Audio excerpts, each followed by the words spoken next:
স্বামী যত খারাপ হোক, স্বামী যখন মরে যায়, যে লোকটা কালকেও বউটাকে ইজ্জত করে কথা বলতো, ননদ সম্মান করে কথা বলতো, দেওর সম্মান করে কথা বলতো, শাশুড়ি সম্মান করে কথা বলতো, গ্রামবাসী সম্মান করে কথা বলতো, স্বামীটা মরার সঙ্গে সঙ্গে ওই মেয়েটা অসহায় হয়ে যায়, ঠিক না?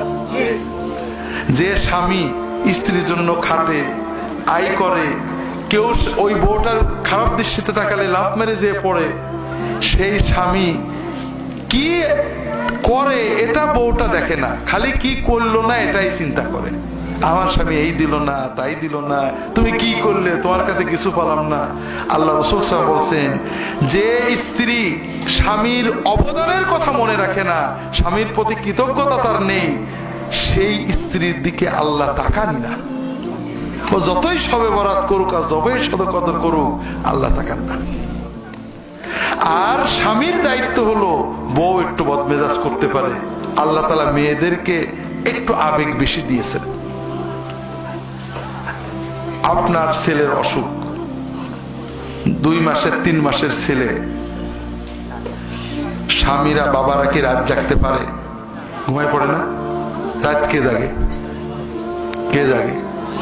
মা জাগে। এত ঘুম কাতুরে মা, বাচ্চার অসুখ হলে রাতের পর রাত জাগে, ঘুমায় না। এটা হলো আবেগ, ইমোশন। এই কারণে রাতটা একটু বেশি হয়। আর আপনি যেমন ঘুমাতে পারেন, আপনার ধৈর্য বেশি হতে হবে। এই জন্য আল্লাহ আপনার উপরে দায়িত্ব দিয়েছেন, বউ একটু রাগবাগ করলে সবর করবে, কারণ ওর আবেগটা বেশি, ও মা, ওর মাতৃত্বের দাবি, ওর মমতাও বেশি, আবেগও বেশি, রাগবেও বেশি, ঠান্ডাও হবে তাড়াতাড়ি। এই জন্য তোমারও দায়িত্ব ভালো ব্যবহার করা, আর বউয়ের দায়িত্ব কৃতজ্ঞতা এবং আনুগত্য। এটা ইবাদত, আমরা গুরুত্ব দিই না। সন্তান, আমরা, আপনারা সবাই রাজনীতি করেন, আমি জানি কেমন রাজনীতি। বিকেল বেলা চায়ের দোকানে বসে একজন বিএনপির পক্ষে, একজন আওয়ামী লীগের পক্ষে, একজন জামাত ইসলামের পক্ষে নানান গেজাগেজি করেন, করেন না? করেন না? হ্যাঁ, মাশাআল্লাহ। গত 10 বছরে যত গেজাগেজি করেছেন, এতে আপনার কত সওয়াব হয়েছে? গুনাহ হয়েছে। আচ্ছা, দেশ ও জাতির কি উপকার হয়েছে? এই সময়টা যদি বউয়ের সাথে ইয়ার্কি মারতেন, গল্প করতেন, ছেলে মেয়েদের নিয়ে গল্প করতেন, বেড়াতে বেরোতেন, বাচ্চাদের সাথে ফুটবল খেলতেন, তাতে সব। আল্লাহ সবচেয়ে বড় জিনিস দিয়েছেন পরিবার, সন্তান। আল্লাহ কোরআন কারীমে সূরা লুকমানে বলেছেন, ওয়ালাকাদ আতাইনা লুকমানাল হিকমা, লুকমানকে আমি বুদ্ধি জ্ঞান দিছিলাম। সেই জ্ঞানের প্রথম জিনিস কি? আল্লাহর শুকরিয়া করো। আর দ্বিতীয়, আল্লাহ কোরআনে সূরা লুকমানে বলেছেন, বিস্তারিত বলবো না, সন্তান। লুকমান আলাইহিস সালাম বাচ্চাকে কি আদর করতেন, বসে বসে কি নসিহত করতেন, এগুলো কোরআনে আছে। সন্তান আমাদের সবচেয়ে বড় সম্পদ। বাপ কি করে? এই খারাপ ছেলেমেয়ের সাথে মিশবি না, এই সিনেমায় যাবি না, যে উনি চায়ের দোকানে আড্ডা দিচ্ছে। আর ও তো সিনেমায় যাবেই, ওর রক্ত ডাকে সিনেমা, ওর বন্ধু ডাকে সিনেমা। আপনি বিকল্প ব্যবস্থা করেন, ওই ছেলেমেয়ের সাথে মিশবি না, তাই মিশবে কার সাথে? আপনি বেঁচে দিয়েছেন, ও তো মিশবি। আপনার দায়িত্ব ছিল বন্ধু জোগাড় করে দেওয়া। খেয়াল রাখবেন ও কার সাথে মেশে। তোমার বন্ধুদের দাওয়াত দেবা, আমি চা খাওয়াবো, নিয়ে আসবো দোকানে, গল্প করব, দেখবেন ও কেমন বন্ধুর সাথে মেশে। খারাপ হলে আস্তে আস্তে আউট করে দেবেন, ভালো বন্ধু জোগাড় করে দেবেন, ওকে নিয়ে বেড়াতে বেরোবেন, ওকে নিয়ে জামাতে মসজিদে যাবেন। কথা বোঝেননি? বড় সম্পদ কি? টাকা, দোকান, না সন্তান? সন্তান। কাজেই আল্লাহ সন্তানদের সাথে সময় দেওয়া, আমাদের রাসূল সাল্লাল্লাহু আলাইহি ওয়াসাল্লাম সন্তানদের সাথে সময় দেওয়াকে ইবাদত বলে গণ্য করেছেন। এজন্য এগুলোর দিকে খেয়াল রাখবেন। সন্তানদের সাথে গল্প করবেন, বসে থাকবেন, মসজিদে নিয়ে যাবেন, বউয়ের সাথে সময় দেবেন, স্বামীর সাথে সময় দেবেন। এইভাবে প্রতিদিন আমরা হাজার হাজার নেকি বাড়াতে পারবো। কথা কি বুঝতে পেরেছেন? আর একটা কাজ আমরা বাংলাদেশের মুসলমানরা করি না, সেটা হলো আমরা বোবা শয়তান, শয়তানুন আখরাস। কথা বোঝেননি? এই যে আপনারা মুসল্লি মানুষ, আপনাদের আশেপাশে আত্মীয় স্বজনের ভিতরে বেনামাজি নেই, বেরোজাদার নেই, গুনাহ করে বেপরদা মানুষ নেই? মহিলারা যারা নামাজ পড়ে আশেপাশে বেপরদা মেয়ে ছেলে নেই? আপনারা কি প্রতিদিন দু একজনকে একটু নসিহত করেন? চায়ের দোকানে চা খান, দোকানদার নামাজ পড়ে না, জানেন তো? ও কিয়ামতের দিন বলবে, যখন কিয়ামতের দিন ফেরেশতারা ও ধরে দোজখে নিয়ে যাবে, ও বলবে যে আল্লাহ, আমার দোকানে হুজুররা চা খাইতো, বাজার করতো, মিষ্টি কিনতো, আমার পাশ দিয়ে যাইতো, কোনোদিন তো ভালো করে বুঝইনি যে নামাজ না পড়লে দোজখে যাইতেই হবে। আল্লাহ আমার একাদশ না হুজুরের নেওয়া লাগবে। বিশ্বাস করেন আটকা পড়বে। কথা বুঝতে পারছেন না? হাজরিন, আমরা এই যে এই মুসলমান যারা এখানে আছি কয়েকশো, প্রত্যেকে দিনে একজনকে নামাজের দাওয়াত দেব।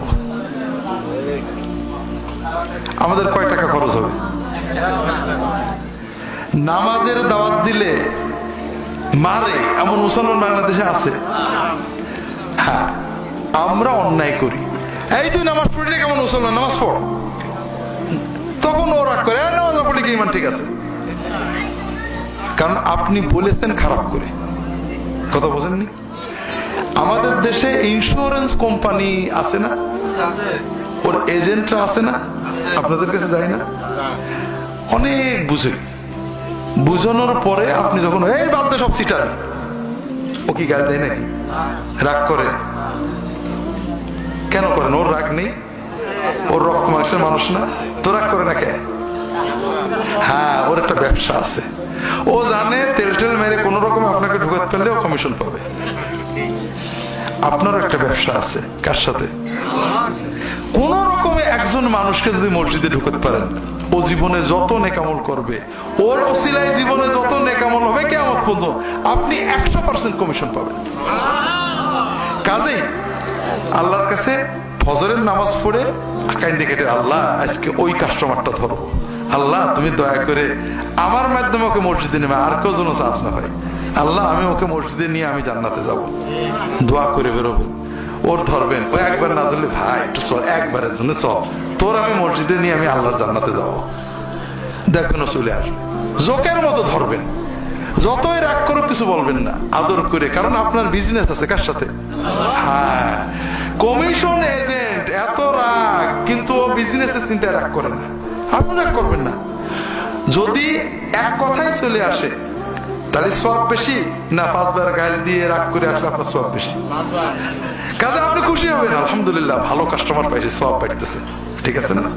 কাজেই ভাইরা, প্রতিদিন অন্তত একজন মানুষকে একটা ভালো পথে দাওয়াত দেবে, দিনের দাওয়াত দেবেন, কোন দলের না। আপনার দল থাকতে পারে, কিন্তু মুসলমানকে আল্লাহর পথে ডাকবেন।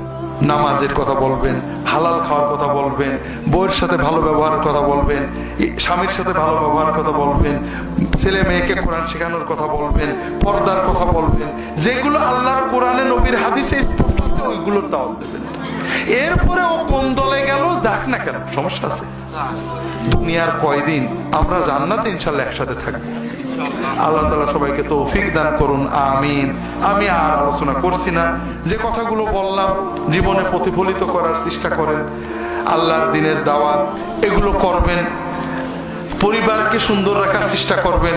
কারণ দুনিয়াতে কেউ আমাদের সাথে না হলো, আল্লাহ কোরআনে বলেছেন যদি আমার আওলাদেরা ঠিক হয়, জান্নাতে আমি আমার স্ত্রী এবং সন্তানদেরকে একসাথে পাবো ইনশাআল্লাহ। কাজেই আমার বউ রান্নার লোক না, আমার বউ বিছানার সাথী না, আমার বউ ইনশাআল্লাহ জান্নাতেরও সাথী হবে।